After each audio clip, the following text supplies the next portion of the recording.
Você já se perguntou por que que a cola cola? Porque alguns insetos conseguem caminhar sobre as águas? Por que que o DNA tem aquele formato enovelado? As proteínas têm aquele amaranhado de moléculas? Já se perguntou por que que o sal dissolve na água? Por que que alguns gases dissolvem água? Se essas dúvidas fazem parte da sua vida, venha comigo. Hoje vou falar para vocês sobre as forças intermoleculares, explicando detalhe por detalhe dessas curiosidades. Sejam bem-vindos ao canal. Por aqui, professor Evânio Santos, explicando a vocês as interações intermoleculares. Vamos lá?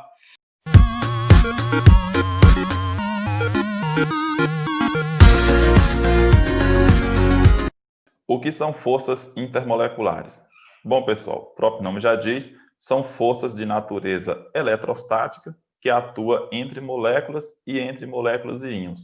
Bom, pessoal, essas interações são forças que mantêm as moléculas atraídas umas às outras. Só que essas forças, mesmo mantendo essa atração toda, elas são bem mais fracas do que as ligações interatômicas, que as ligações químicas entre os átomos, por exemplo, as ligações iônicas, as ligações covalentes.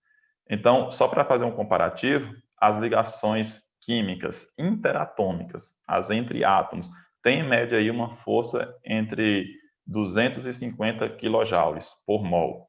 Já as forças intermoleculares têm em média aí máxima de forças abaixo de 20 kJ por mol. Então perceba que é uma diferença gritante. É tanto que nas mudanças de estado físico, geralmente as ligações entre os átomos se mantêm. As únicas que têm alterações são as forças intermoleculares. Para ficar mais claro, eu vou falar aqui um pouco sobre as principais dessas forças, porque são várias, na verdade. Eu selecionei para vocês aqui a primeira delas, a força íon-dipolo. O próprio nome já diz, é uma força que ocorre entre o íon e uma molécula polar. Então, veja bem aqui a estrutura da água. Veja que a água, como já foi visto em aulas anteriores, é uma molécula polar, onde o polo positivo se acentua no hidrogênio e o polo negativo no oxigênio. Veja bem aqui agora a dissolução do sal em água. Nós temos aqui o retículo cristalino do cloreto de sódio. Veja que a água, por ter os dois polos, começa a envolver o íon cloreto e o íon sódio. Como a água tem a parte positiva, que é formada pelos hidrogênios, essa parte positiva da água envolve o íon cloreto e a parte negativa da água, que é o oxigênio, acaba envolvendo o íon sódio, separando assim o íon cloreto do íon sódio. E aí ocorre a dissolução da água. A esse processo em que a água envolve os íons, damos o nome de solvatação. Para ficar mais claro, observe essa outra imagem, aqui fica bem mais nítido. A parte positiva da água envolvendo o íon cloreto e a parte negativa da água envolvendo o íon sódio. Essa interação que a água está exercendo sobre os íons cloreto e sobre o íon sódio é o que nós chamamos de força de interação íon-dipolo. Bom, pessoal, veja bem, a interação dipolo-dipolo são interações entre as extremidades de cargas opostas, no caso os dipolos, em moléculas polares. Nessas estruturas, a parte positiva da molécula polar atrai a parte negativa e assim as moléculas se mantêm unidas. São essas interações que mantêm essas moléculas unidas tanto no estado sólido quanto no estado líquido. Rompendo essas interações, aí a tendência é ir para o estado gasoso. Nós temos também as ligações de hidrogênio. Agora, pessoal, preste bem atenção que de todas essas, sem dúvida, é a ligação que mais é cobrada no Enem, nos vestibulares, e também é uma ligação super importante. É um tipo de interação dipolo-dipolo, porém mais intensa que as demais, em que o polo positivo acentua-se no hidrogênio. Mas, professor, eu ouvi dizer que a ligação de hidrogênio é a ligação entre hidrogênio e flu, oxigênio e nitrogênio. Tá errado? Calma, pessoal. Vamos esclarecer essa dúvida aí. É um mito terrível e nós vamos desmistificar nessa aula. Guarde aí. Olha, nós temos aqui a interação entre as moléculas de água. É o clássico caso das ligações de hidrogênio. Veja que o hidrogênio é um átomo que tem baixa eletronegatividade, e aqui ele está unido com oxigênio. Cada molécula de água vai ter hidrogênio com oxigênio. E essas moléculas entre si interagem. A parte positiva da molécula, que é o hidrogênio, é atraído pela parte negativa da água, que é o oxigênio. E essas interações são bastante intensas. Isso porque o hidrogênio tem baixa eletronegatividade e o oxigênio tem alta eletronegatividade. Essas atrações são muito fortes, tão fortes que explicam algumas curiosidades, como é o caso dessa moedinha que está flutuando sobre a película de água. Essa película de água, que nós chamamos de tensão superficial da água, é explicada pelas ligações de hidrogênio, que se estabelece entre as moléculas de água, formando uma espécie de cadeia. É o que faz alguns insetos andarem sobre as águas, por exemplo. Pessoal, a ligação de hidrogênio, apesar de ser uma ligação intermolecular entre moléculas, há casos em que ela ocorre dentro da própria molécula, devido ao tamanho da molécula ser extraordinário, como é o caso, por exemplo, do DNA. O que faz a fita do DNA ficar toda enovelada é justamente essa atração que ocorre entre os hidrogênios que tem nessa cadeia e os átomos mais eletronegativos que ele.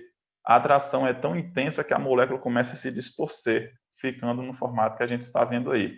É o caso também que ocorre nas proteínas, como vocês observam aí abaixo. Agora, vamos desmistificar aqui alguns casos entre as ligações de hidrogênio. Por exemplo, o famoso FON, fluoxigênio e hidrogênio.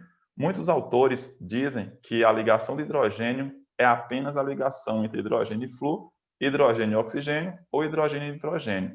Pessoal, não prolongue esse erro. Olha, as ligações entre hidrogênio, flu, oxigênio e hidrogênio são as ligações de hidrogênio mais intensas, são as mais fortes de todas. Mas isso não quer dizer que o hidrogênio não possa fazer ligação de hidrogênio com outro elemento. Olha o conceito. A ligação de hidrogênio é a ligação entre hidrogênio e um elemento mais eletronegativo que ele. Ou seja, é a ligação em que o hidrogênio se acentua como polo positivo. Outra coisa são as pontes de hidrogênio. Muitos autores dizem que ponte de hidrogênio é sinônimo de ligação de hidrogênio. Por favor, não continue com essa falha. A ligação de hidrogênio é uma interação entre moléculas. As pontes de hidrogênio ocorrem em um caso específico. Vou mostrar aqui um exemplo para vocês, que é o caso do diborano. Olha, é uma ligação especial em que o hidrogênio faz uma ponte entre dois boros, conforme vocês observam aqui na ilustração. É uma ligação especial, futuramente a gente vai falar sobre ela.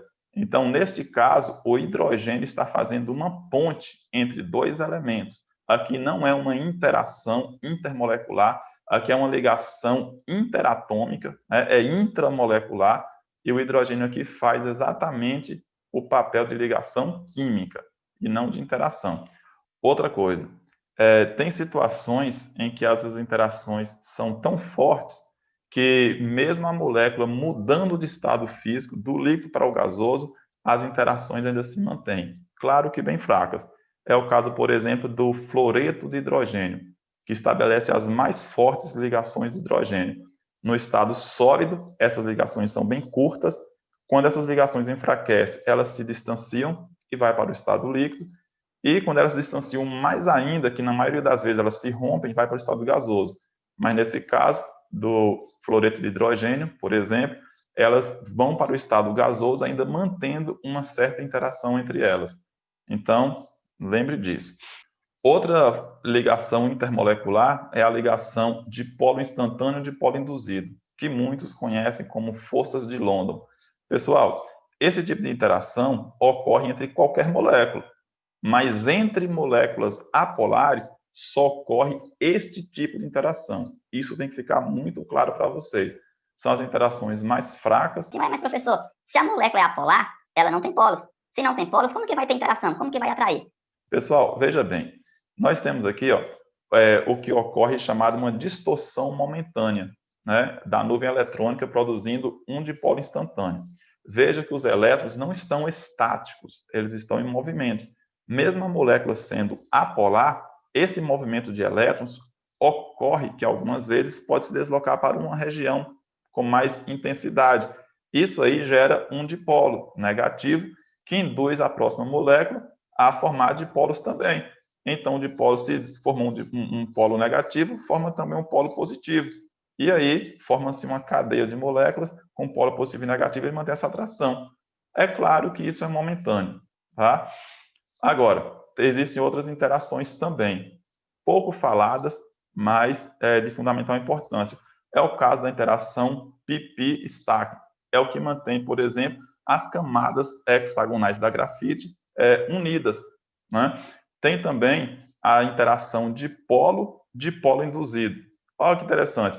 Dipolo é uma molécula polar. Dipolo induzido vem de uma molécula apolar. É o que explica, por exemplo, a dissolução dos gases na água. Os gases apolares, a água polar. Então, o gás se dissolve muito bem em água por conta dessas interações, que, de certa forma, se parece um pouco com a interação íon-dipolo que a gente viu lá no início da aula. Outra coisa, pessoal, as forças intermoleculares têm diferentes intensidades. Vamos fazer uma comparação entre moléculas com tamanhos e massas parecidos. Neste caso, pode-se afirmar que a intensidade dos diferentes tipos de forças intermoleculares varia na seguinte ordem. Por exemplo, aqui as três principais ligações que a gente vê no ensino médio, dipolo instantâneo e dipolo induzido, fica sendo a mais fraca, a intermediária dipolo-dipolo e as ligações de hidrogênio sendo as mais fortes. Outra coisa, ligações intermoleculares e ponto de ebulição. Pessoal, nas substâncias moleculares, o estado sólido, por exemplo, é o estado em que essas interações são mais curtas. Quando essas ligações são enfraquecidas, elas se distanciam um pouco, é o estado líquido, e para ir para o estado gasoso, ocorre o rompimento dessas interações. Em casos específicos, como vimos há pouco, essas interações ainda se mantêm. E aí nós temos o estado gasoso. O ponto de ebulição depende basicamente de dois fatores: o tamanho da molécula e o tipo de força intermolecular existente na substância. Se a molécula tiver muita massa, o ponto de ebulição tende a ser um pouco maior. Se o tipo de força intermolecular for muito intensa, como por exemplo a ligação de hidrogênio, aí o ponto de ebulição também tende a ser um pouco maior, tá? Um esquema bem prático para vocês. Veja bem, moléculas apolares. Nessas moléculas só existe apenas a força de polo instantâneo e de polo induzido, DI-DI. Nas moléculas polares, pode ocorrer as três forças de polo instantâneo e de polo induzido, de polo e ligação de hidrogênio. Só que nas moléculas polares, a força DI-DI, que é de polo instantâneo e polo induzido, é tão fraca que é insignificante. Então a gente nem menciona ela, menciona sempre a força mais forte. Observe aqui a molécula do CO2, que é uma molécula apolar. Nesta molécula, em específico, a força que atua é apenas a de polo instantâneo e de polo induzido. Na molécula de CO, que é uma molécula polar, formada por elementos diferentes, nós temos aqui que existe a força DI, de polo instantâneo e polo induzido, mas a força mesmo que impera, a que mantém suprema, é a de polo. Temos aqui o caso do HF, é uma molécula também polar. Nessa molécula existe a força DI, existe DD, que é de polo, mas como o hidrogênio atua como polo positivo, a força que predomina são as ligações de hidrogênio. Temos aqui também o caso de HCl, mesmo que alguns autores chamam de dipolo, veja que o hidrogênio aqui atua como polo positivo, porque o cloro é um pouco mais eletronegativo que ele. Então, aqui ainda existem ligações de hidrogênio, só que são ligações bem fracas, tão fracas que se aproxima da força de polo. Pessoal, como eu perguntei lá no início sobre por que a cola cola, cada cola tem uma característica diferente. Existem cola que cola papel, que cola madeira e por aí vai. Mas cada cola é preparada com material específico que mantém as interações mais fortes entre uma estrutura e outra. Então, a cola vai fazer esse intermediário, fazer essas interações se intensificarem e manter as partes mais unidas. Eu espero que vocês tenham gostado da explicação. Qualquer dúvida, deixe aí nos comentários. E não esqueça, na descrição do vídeo tem um exercício, faça. E na próxima aula eu trago a correção para vocês. Pessoal, se gostou da aula, deixa seu like, ajuda bastante para a gente continuar produzindo material desse tipo. Se não for inscrito no canal, se inscreva. E outra coisa, ative o sininho de notificações para não perder nenhuma novidade. Valeu, pessoal. Tchau.